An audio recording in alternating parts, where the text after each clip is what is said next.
we're digging around, looking for anything interesting and new here at the pits. It's only been 2 weeks since Fort William, but I think some changes have been made. Some new bike parts have been rolling out. We're here in the privateer pits. We've got some sheep. We've got a nice barn. I wish I were kidding, but this actually is the privateer pit. So we're going to wander around, head over to the main pit as well, see if we find any interesting stuff for you. But stoked to be in a new venue and excited to see what we find. Well, we're here in the Norco pits, and I noticed that Greg's bike has a carbon-wrapped rear end, unlike the rest, which are machined aluminum. And from what we've been told, it's just a carbon wrap on the outside of the same machined aluminum rear. They're playing with frame stiffness, I guess, after the Fort William round, based on some data acquisition, some video, and then some rider feedback. They decided to start playing with the stiffness of the rear end, especially for Greg. I guess he was experiencing a bit more flex and wanted to try something stiffer. So they got that feedback Thursday, sent it to the laminator Friday. It's done over the weekend, and then Monday they were back to ride testing. So pretty quick turnaround on this, and this will be the first race that they're testing it at. It has been static tested. So they put it in the rig, did some testing, but it's now going to get dynamically tested by the man himself. Looks just like that. We are here in the Intense Factory Racing pits, and I noticed that they are running Lewis brakes. I think they're the only World Cup team to do so. Lewis is a brake manufacturer out of China. They kind of appeared on the scene recently. I mean, they've been filtering through forums over the years, but I think as of late have really gotten a little bit more brand recognition. They get flack for looking a lot like Trick Stuff brakes, but there are features to them that differentiate the two. The Lewis's have a bit more adjustment and are about half the price. But pretty interesting to see them sponsoring a World Cup team, and pretty cool in my eyes. Like a small boutique manufacturer, putting their money where their mouth is and actually getting brakes on pros bikes is a pretty cool thing. I haven't ridden them myself. Matt Beer reviewed them. He said they were good. What I have here is what appears to be a new hub system from E13. We saw some shots of it in Fort William. Jesse noticed on a few different bikes something that's called the Sidekick hub. Kind of mysterious, but from what I can tell, it's completely silent engagement.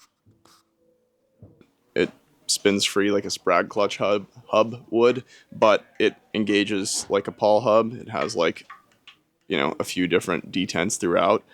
The unusual thing is it has almost like a soft catch to it, so it feels a bit like an O-chain, perhaps.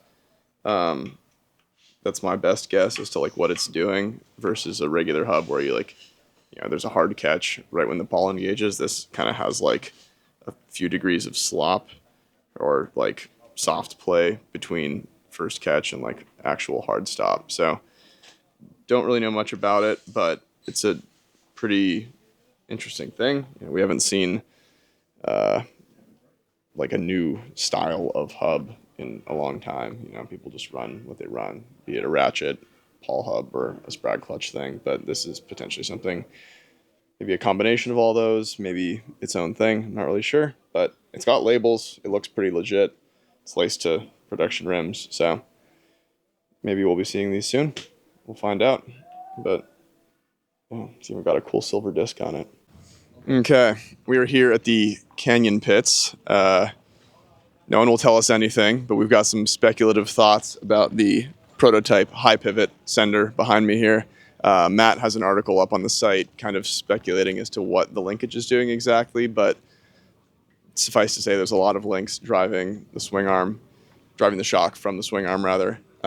There's some sort of concentric axle pivot going on, again a high pivot, and then multiple different bolt-on links that seem to, allow for different changes of shock rate and maybe even stroke and stuff like that. 100% speculation here, but it's a cool looking bike. Clearly the carbon is done, so the hard points of the bike are pretty fixed. It's just little mount things that are changing at this point. We are here in the Frameworks pit, squared away behind a little rental house somewhere near a nice river, and we're talking about the electronic Fox shock that they're running. As far as we can tell, Frameworks is the only team running the rad proto electric lockout shock situation. It doesn't seem like any other teams have it, so kind of an interesting story there. We don't really know that much about it still, and they won't tell us anything, but we're free to speculate. Same as we saw at Sea Otter, it's got some sort of remote lockout situation.